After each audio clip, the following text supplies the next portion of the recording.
পবিত্র ঈদ মিলাদুন্নবী সাল্লাল্লাহু সাল্লাম উদযাপন উপলক্ষে ফতুল্লার ইউনিয়ন পরিষদের ৭ নং ওয়ার্ডের মধ্য কায়েমপুর এলাকায় মিলাদ ও দোয়া মাহফিল অনুষ্ঠিত হয়েছে। সোমবার ১৬ সেপ্টেম্বর বিকেলে ফকিরার ১ নং গেট মধ্য কায়েমপুর এলাকায় জাকির খান মুক্তি পরিষদের আয়োজনে জাকির খানের দ্রুত সুস্থতা কামনা ও মুক্তির জন্য এই মিলাদ ও দোয়া মাহফিল অনুষ্ঠিত হয়। আজকের দিনে আমাদের নবী পৃথিবীতে এসেছে, পৃথিবী ছেড়ে চলে গিয়েছে। আল্লাহ পাক রব্বুল আলামিন এই নবীর জন্যই এই দুনিয়া পয়দা করছেন। বিগত আগস্ট মাসের ৫ তারিখে এই দেশ নতুনভাবে স্বাধীন হয়েছে। আপনারা জানেন এই নারায়ণগঞ্জে যারা জাতীয়তাবাদী দল করে এখন যারা জাতীয়তাবাদী দলের পরিচয় দিচ্ছেন তাদের আপনারা এই নারায়ণগঞ্জে বা ঢাকাতে প্রোগ্রামে দেখছেন কিনা এটা আমার সন্দেহ। আপনারা জানেন এই ভূমিদস্যু, চাঁদাবাজ, মাদক ব্যবসায়ী এই এলাকাতে অনেক ছিল। আজকে এই ৫ তারিখের পরে আমি যেটা শুনলাম যে অনেকেই আপনারা মুরব্বীরা যুব সমাজ নিয়ে এদেরকে বিতাড়িত করেছেন। এই জন্য আমি জানাই জাকির খান মুক্তি পরিষদের থেকে আপনাদের ধন্যবাদ। সংগ্রামী ভাইয়েরা, আপনারা জানেন দেশনেত্রী বেগম খালেদা জিয়া, জাকির খান সাহেব অসুস্থ, সে আজকে হসপিটালে পিজিতে আছেন। আপনারা সবাই তাদের দুজনের জন্য দোয়া করবেন, আল্লাহ যেন তাদের সুস্থ রাখেন। বিশেষ করে সবচাইতে বড় কথা হলো ৫ তারিখে খান সাহেবকে এই নারায়ণগঞ্জ জেলা আদালতে আনতেছে তার জামিন শুনানি।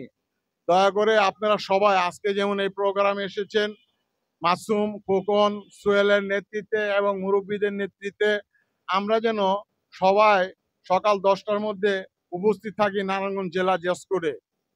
ভাইয়েরা আমার, আজকে এই ভূমিদস্যুতা, এই মাদক ব্যবসায়ী, এই চাঁদাবাজদের আপনারা রুখেছেন। আপনারা কোনো চিন্তা করবেন না। এই ব্যবসা বাণিজ্য এদের নিয়েই কিছু বিএনপির লোকেরা করতে চাইতেছে, এক এক এলাকায় যে নামধারী কিছু বিএনপি নেতাকর্মীরা। আপনারা এদেরকে রুখে দাঁড়াবেন। আপনারা দোয়া করবেন যাতে জাকির খান সাহেব বের হয়ে আপনাদের এই কায়েমপুরে আসতে পারে, সেই দোয়াটা আপনারা করবেন। আপনারা সেই ব্যবস্থা করে একটা প্রোগ্রাম দিবেন। জাকির খান সাহেবকে আমি অনুরোধ করব, আজকে সে জেলখানায় হসপিটাল আছেন, আপনারা তার জন্য এই অনুষ্ঠান করেছেন, দোয়া মাহফিল করেছেন, আপনাদেরকে ধন্যবাদ।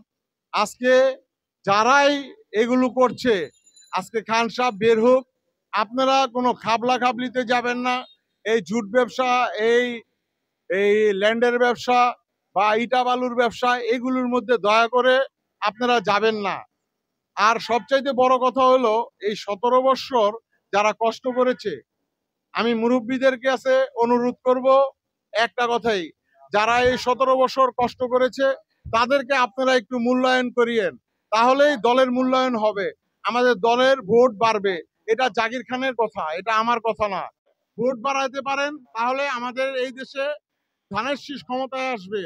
আপনারা জানেন পার্শ্ববর্তী দেশ এরা এখনো চক্রান্ত করছে, কারণ মাফিয়া মাদার সে ওই দেশেই বসবাস করছে। আপনারা ইউটিউবেও দেখছেন, খবরও দেখছেন, সে নাকি টুস করে বাংলাদেশে ঢুকে যাবে। আসলে এটা কিছু নেতাকর্মীদের বিপদগামী করার জন্য এই বক্তব্য রাখছেন। এই বক্তব্যতে তাদের যারা এই যে অসহায় নেতাকর্মী যারা টাকা কামাইছে, এরা তো এলাকা ছেড়ে চলে গেছে। আওয়ামী লীগ যারা করছে, যুবলীগ যারা করছে, ছাত্রলীগ যারা করছে, যারা অসহায় ছিল এই যুবলীগ ছাত্রলীগের জন্য যারা কথা বলতে পারে নাই, তাদের এই উস্কানিমূলক বক্তব্য দিচ্ছেন। কারণ নেত্রীর বক্তব্য, তারা এটা মনে করবে যে আমার নেত্রী টুস করে আয়া পড়তেছে, আসলে না। আপনারা দেখেন আমাদের ডক্টর ইউনূস সাহেবকে সে টুস করে পদ্মা থেকেও ফেলে দিতে চেয়েছিল, অথচ আজকে এই দেশ চালাচ্ছে ডক্টর ইউনূস সাহেব। তারেক সাহেবের কি অবদান সেটা এই সমন্বয়কের ভিতরে অনেকেই বলছেন, জামাত ইসলামের নেতারাও বলতেছেন। আজকে আপনারা খান সাহেবকে সুন্দরভাবে দোয়া করে এই জেল থেকে মুক্তি হতে দেন, তারপরে সে কাকে কাকে ব্যবসায় বসাবে কাকে কাকে কি বলবে না বলবে, আপনারা তার সাথে দেখা করবেন। আপনাদের প্রোটোকল অনুযায়ী আপনাদের ব্যবসা বাণিজ্য সবকিছু তার নির্দেশনায় আইসা পড়ব।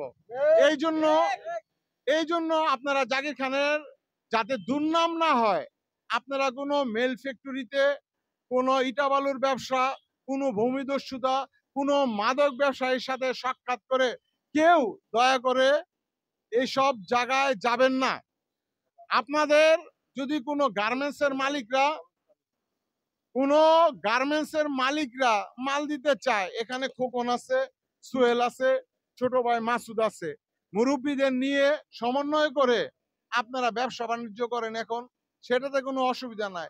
কিন্তু আপনারা যদি একটা দুর্নামের কাজ করেন, একটা পত্রিকায় নিউজ আসে, নিউজটা আসলেই এটা খান সাহেবের জন্য ক্ষতি হবে। এদিকে আমাদের সবচাইতে বেশি খেয়াল রাখতে হবে। আল্লাহ পাক রব্বুল আলামিন আপনাদের বোঝার তৌফিক দান করুক, কারণ আপনারা অনেক কষ্ট করেছেন। আবারও আমি বলছি, যারা 17 বছর কষ্ট করছেন, যারা বৃষ্টিতে ভিজছেন, রোদিতে শুকাইছেন, এদেরকে একটু মূল্যায়ন করেন, তাহলে আপনারা মূল্যায়ন পাবেন ইনশাল্লাহ খান সাহেবের কাছে। আপনারা সবাই, আবার বলছি, খান সাহেবের জন্য দোয়া করবেন। আল্লাহ পাক যেন তাকে সুস্থ রাখেন, তাড়াতাড়ি জেল থেকে মুক্ত করেন। এই বলে আমি আমার বক্তব্য শেষ করছি। জাকির খান মুক্তি পরিষদ জিন্দাবাদ, জিন্দাবাদ। জাকির খান মুক্তি পরিষদ জিন্দাবাদ, জিন্দাবাদ। জাকির খান মুক্তি পরিষদ জিন্দাবাদ। মুক্তি মুক্তি মুক্তি চাই, মুক্তি মুক্তি মুক্তি চাই, মুক্তি মুক্তি মুক্তি চাই। অত্যন্ত পরিশ্রমের মাধ্যমে আমি অনেক কথা বলতে পারতেছি না, অনেক কষ্ট আমার। কালকে সারা রাত্র জেগে থেকে এই অনুষ্ঠানটা সবাইকে নিয়ে এই অনুষ্ঠানটা করলাম। আমি কথা বলতে পারি না, গলা ভেঙে গেছে গা। তাহলে আমি একটাই কথা বলতে চাই, আমাদের 22 তারিখ জাকির খান ভাইয়ের মুক্তির জন্য আমরা সবাই হাতে হাত কাঁধে কাঁধ দিয়ে জাকির খান ভাইয়ের জন্য মুক্তির দোয়া কামনা করব। এই বলে আমার সংক্ষিপ্ত বক্তব্য এখানে শেষ করছি। আসসালাম। ইয়া আল্লাহ, আমাদের নবী যে প্রিয় নবী, ইয়া আল্লাহ, ইয়া আল্লাহ আগমনের দিন, ইয়া আল্লাহ থেকে আল্লাহ কবুল আর মঞ্জুর করিয়া নেন। ইয়া আল্লাহ আমাদেরকে দয়া করে মাফ করিয়া দেন, ইয়া আল্লাহ আমাদেরকে দয়া করে ক্ষমা করিয়া দেন। আজকের দিনকে আল্লাহ কবুল আর মঞ্জুর করিয়া নেন। মুহাম্মাদুর রাসূলুল্লাহ।